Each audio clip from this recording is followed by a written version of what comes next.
बिस्मिल्लाहिर्रहमानिर्रहीम। मैं हूँ रुकैया गज़ल। मेरे YouTube चैनल को सब्सक्राइब करना मत भूलिएगा। मेरी वीडियोस को भी लाइक और शेयर ज़रूर किया करें। आपका साथ रुकैया गज़ल के लिए हमेशा अहम रहा है और आज भी बहुत अहम है। नाजरीन, आज हस्बे मौका में बात करेंगे कि इलेक्शन कमीशन ने जनवरी के आखिरी हफ्ते में इंतखाबात के इनेकाद का ऐलान कर दिया है, जिस पर इलेक्शन कमीशन को कड़ी तनकीद का सामना है, ना सिर्फ सियासी जमातों की तरफ से बल्कि आवाम में भी एक बहसो मुबासा शुरू हो चुका है और एक ऐसा माहौल बन गया है जिसमें हर तरफ से तनकीद की जा रही है। सवाल तो ये है कि जब सभी चाहते थे कि फौरी इंतखाबात करवाए जाएं और इलेक्शन कमीशन की तरफ से कोई मुस्बत जवाब नहीं आता था, तो अब इस पर कड़ी तनकीद क्यों की जा रही है।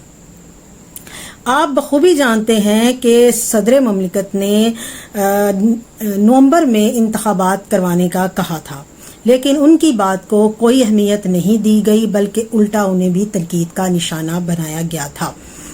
अब जो माहिर कानून बाबर अवान हैं, उन्होंने कहा है कि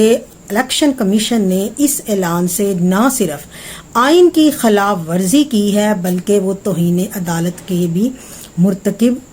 हुए हैं और ये एक संगीन इकदाम है कि अपनी मर्जी से आइन को तोड़ मरोड़ कर पेश किया जाए। हालांकि ये तो वो भी जानते हैं, बल्कि सभी जानते हैं कि पाकिस्तान में अशराफिया के लिए ये आम बात है कि जहाँ पर जो कानून है उनके मफादात से टकराता है, वो अपनी मर्जी का उसमें ना सिर्फ उसमें तरमीम कर लेते हैं बल्कि नया बनाना पड़े तो वो भी बना लेते हैं और इस पर जो किसी किस्म की कोई गिरफ्त नहीं है। तो मसला ये है कि ये गैर आइनी इकदाम है और यही कहा जा रहा है। पीपल्स पार्टी के जो फैसल कुंडी हैं, उन्होंने भी इसे गैर आइनी इकदाम करार देते हुए कहा है कि बिलावल भुट्टो अभी मुल्क में नहीं है, वो वापस आएंगे तो हम मिल बैठकर फैसला करेंगे कि हमने अवाम में जाना है या हमने कोर्ट जाना है।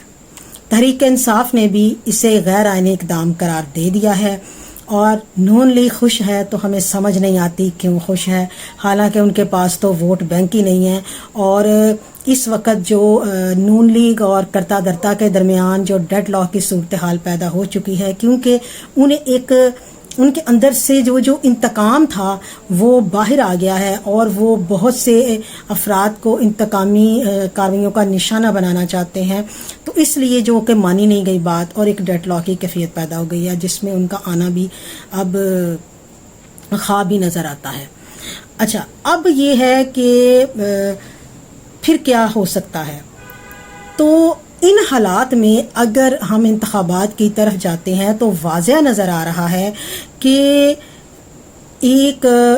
अगर सबको यकसां जो मौक़े फराहम नहीं किए जाएंगे तो एक सियासी अदम इस्तेहकाम की सूरत हाल पैदा हो जाएगी जो कि पहले ही मौजूद है और उसके हमारा मुल्क मज़ीद तजर्बे का मुतहम्मिल नहीं हो सकता। हम तो हर लिहाज से इतने कमज़ोर हो चुके हैं, मुआशी है, मुआशरती है, सियासी है, हर लिहाज से कि हम कहते ज़रूर हैं कि हम ठीक है, हमने मुल्क को संभाला दे लिया है, लेकिन ऐसा कुछ नहीं है। जब तक गरीब आदमी एक वक्त की नहीं 2 वक्त की रोटी, आजकल तो उसे 1 वक्त की नहीं मिल रही, 2 वक्त की रोटी सुकून से नहीं खा लेगा, तब तक आप ये नहीं कह सकते और ना रावी चैन ही चैन लिखेगा। तो उसमें इसका एक ही हल है कि जितनी भी सियासी जमातें हैं उनके जिन पर इल्ज़ामात हैं या इस वक्त जो कि इस टाइम वो पाबंदे सलासिल हैं, उनके जो केसेस हैं उनको मेरिट पर सुना जाए, किसी को भी इंतकामी जो कार्रवाई है उसका निशाना ना बनाया जाए। हम मानते हैं कि तहरीक इंसाफ के ऊपर संजीदा नौयत के इल्ज़ामात हैं, लेकिन फिर भी अगर उसको यकसा मौके देने की ज़रूरत है और उसको मेरिट पर उनका भी फैसला करने की ज़रूरत है। तो यानी एक शफाफियत कायम करने की ज़रूरत है, चूँकि शफाफियत के बगैर जमहूरियत बेकार है। आमरीत तो आप कहते हैं नहीं अच्छी, लेकिन शफाफियत के बगैर जमहूरियत भी बेकार है और अवाम को इससे कोई फ़र्क नहीं पड़ता कि जमहूरियत है या आमरीत है। उन्हें रोटी चाहिए, उन्हें सुकून चाहिए اور اس کے لیے یہ دیکھ لیں کوئی بھی حکومت جو ہے وہ مافیاز کو لگام نہیں ڈال سکی، اور ہمارے آرمی چیف کا یہ اس میں کوئی شک نہیں کہ بہت اچھا اقدام ہے کہ انہوں نے مافیاز کو ایک لگام ڈالی، اور جو ڈالر ہے وہ 350 سے 293 روپے پر کہا جا رہا ہے کہ 260 تک جا رہا ہے، لیکن اس کا فائدہ بھی عوام کو نہیں ہو رہا۔ یہ صرف خبروں تک اور یہ اشتہارات تک ہے۔ یہ تبھی فائدہ ہوگا جب اس کے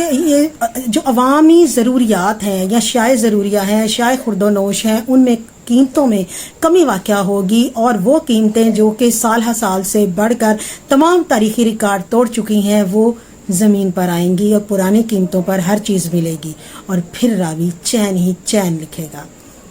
میری اس ملک کے کرتا درتا سے درخواست ہے کہ یہ سیاسی اعلانات اور سیاسی کام ہوتے رہیں گے۔ فی الحال عوام کو ریلیف چاہیے، اور اگر ڈالر کی میں اتنی کمی واقع ہوئی ہے تو عوام کو ریلیف ملنا چاہیے، اور اس بارے ویسے ہی کریک ڈاؤن کی ضرورت ہے جو کہ مافیاز کے لیے کیا جا رہا ہے۔ اس بارے سوچیں کہ اب تو حد ہو گئی ہے۔